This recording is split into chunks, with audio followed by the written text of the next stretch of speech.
that by the time they are in MSG Arena there, that this is going to be the team that we hope can really get up over to the top. So joining us here, Darian Vaziri joining us here upon to the show.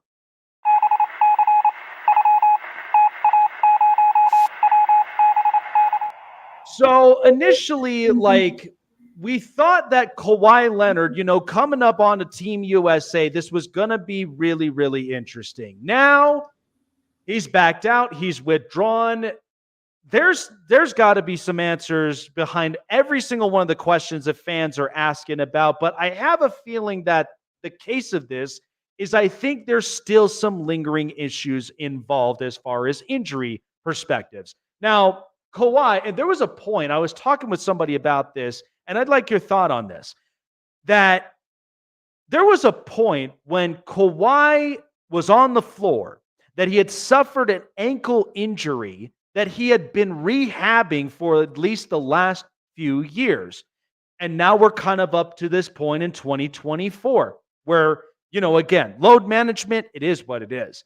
But when you still have a lingering injury that is still needing a lot of the attention from the rehabbing, does that kind of concern you a bit as far as with his availability, and can he really be that pivotal piece to get the Clippers to be potentially a championship team?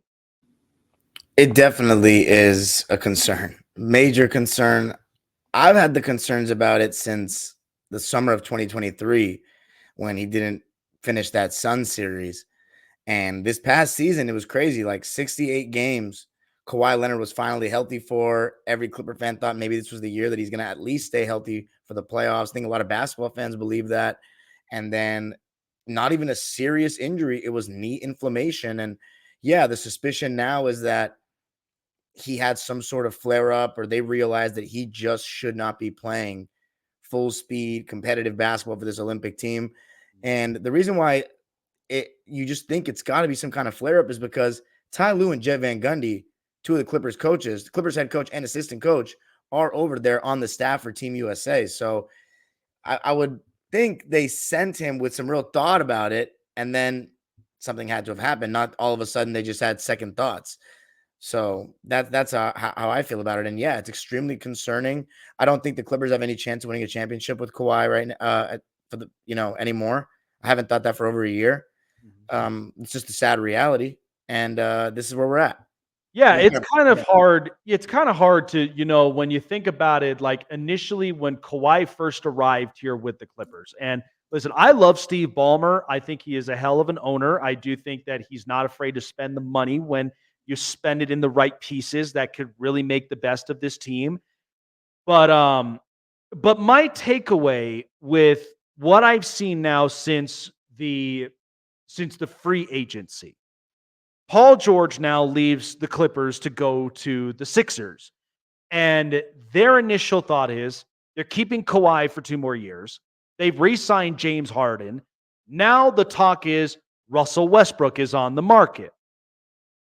From all of this, from the very beginning, from the time that Kawhi, after winning a championship in Toronto and then coming back into LA and being a part of the Clippers, into what we thought was initially special if you had the right pieces around. Now we're here at this point, and there's a lot of this uncertainty.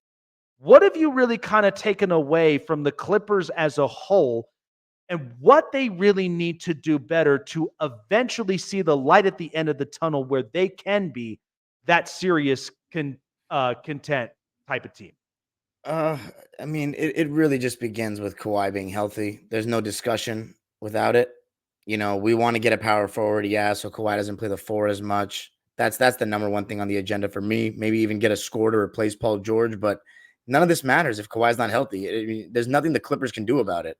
It's just the luck. I guess they're going to try to load manage him heavy this season. That's what I suspect. That's what all signs point to, and I don't think that that's a way to build good regular season habits. I think they're just praying that we're good enough to make the playoffs and get Kawhi there healthy, and then the sky's the limit just because of how good he can be in the playoffs. But it just seems a lot of praying and hoping, and not a lot of actual anything to get behind, anything to really have trust in. and have some certainty and confidence in as a fan base. Yeah. No, it is interesting, and like I said, I just think it's tough when you have somebody that's not as vocal. Like when you look at a lot of these players these days, I mean, I think Anthony Edwards, he looks like he's very vocal as what we're seeing right now with the Timberwolves. Jimmy Butler at one point, he's very vocal. Chris Paul now a part of the Spurs for years. We know he'd been vocal. So sometimes a bit of leadership and continuity and chemistry usually does go a long way, especially when you look at a starting five and then all the way up to the bench.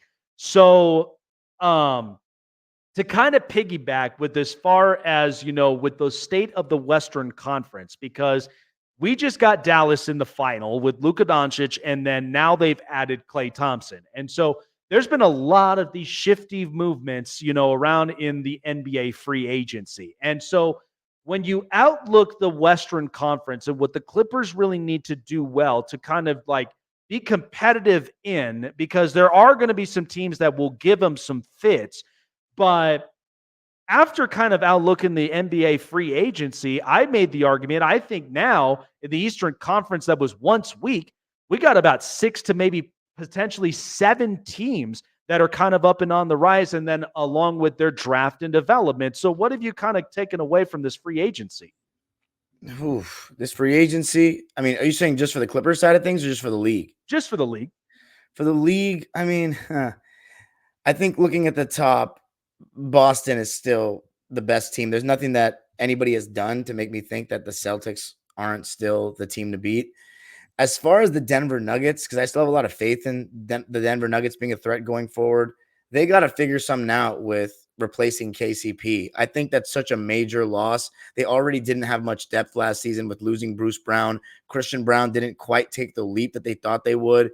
And the other guys like Peyton Watson, Zeke Naji, these guys, they couldn't make a significant enough impact at that high of level to really make the difference against Minnesota. The depth was completely in their favor. So they're gonna need someone to replace KCP. I mean, guys that shoot the ball up from three and play defense at the level that KCP does, they do not grow on trees. So it's going to be interesting to see what they do. I know they're talking about getting Russ, and I think that would be good off the bench as a great replacement for Reggie Jackson. But I don't think you replace KCP with Russell Westbrook around this Denver team, and that gets them back to where they need to be contending for a championship. So they're going to need to do something. The Klay Thompson move is just like a wow move. I don't think it, believe it or not, like I think it makes the Mavericks offense better, losing Derrick Jones, replacing with Klay, but defensively, that does not excite me at all. Now there's three guys that the offense can pick on a little bit easier than no one picks on Derrick Jones. He's guarding the best players. So as potent as Klay makes them offensively, that doesn't really make me go, oh man, the Mavericks are going back to the finals or anything like that. I think it's just more of a big deal that Klay Thompson's not wearing a Warriors jersey anymore. Yeah, no, man, I can't even get used to that yet, because it's just like we've just seen the golden ages that they've had, and winning championships, and yet they've wowed us on any given night, anytime we're watching basketball on television, to where Steph and Klay are on. Here come the Splash Bros. So I'm not ready for the change just yet. It will be interesting, but my hope is, I think it might actually be a pretty good thing for Luka Doncic. It may get him into better shape. It might get him into, you kind of got to have somebody that's going to push you to the limit where you're now getting the best of their abilities at this point, especially when you got somebody that kind of lacks a bit on the defensive side of things. So on the USA basketball team with Kawhi Leonard now out, in comes Derek White. People are making the argument that they could have gone Jaylen Brown. What was your thought upon that initial move when Derek White came in? Now, I live in Denver, and everybody loves it because the fact, Denver kid, definitely contributes. And this is a guy that, he's definitely been the X factor for the Boston Celtics. But I think between the argument between him and Jaylen Brown, I mean, I would have personally had thought Jaylen Brown could have been a good option. What did you think of that? I think Jaylen Brown has, earned his stripes at this point. You need the finals MVP or the conference finals MVP. I understand their thought process behind Derek White, because you can plug Derek White into any team. He's the perfect guy to put around stars because He doesn't need the ball. He can catch and shoot. He's going to guard your best guards at a high level. One of the best defensive guards in the league, best shot blocking guard in the league. He just does a lot of intangible things, and he's easier to work with. But Jaylen Brown at this point, I don't think he's someone that's difficult to work with. I don't think he's someone that can't play off the ball. He's a great defensive player, as we saw on the ball against Luka in the finals. I think it's a little disrespectful at this point. I know there's more going on with that, with like Nike and stuff like that. But if it's just about basketball ability, I think the Finals MVP, who proved everyone wrong this past season, should definitely be on Team USA. Oh yeah, no, I absolutely agree. And a lot of people have been texting me saying like, "Hey, have you seen this Cooper Flag kid? You need to get a good look at him because I think we might be seeing another modern upbringing of Christian Laettner up and in there, but he's got far more, future talent and I think somebody that could very much be a huge upbringing come the next NBA draft."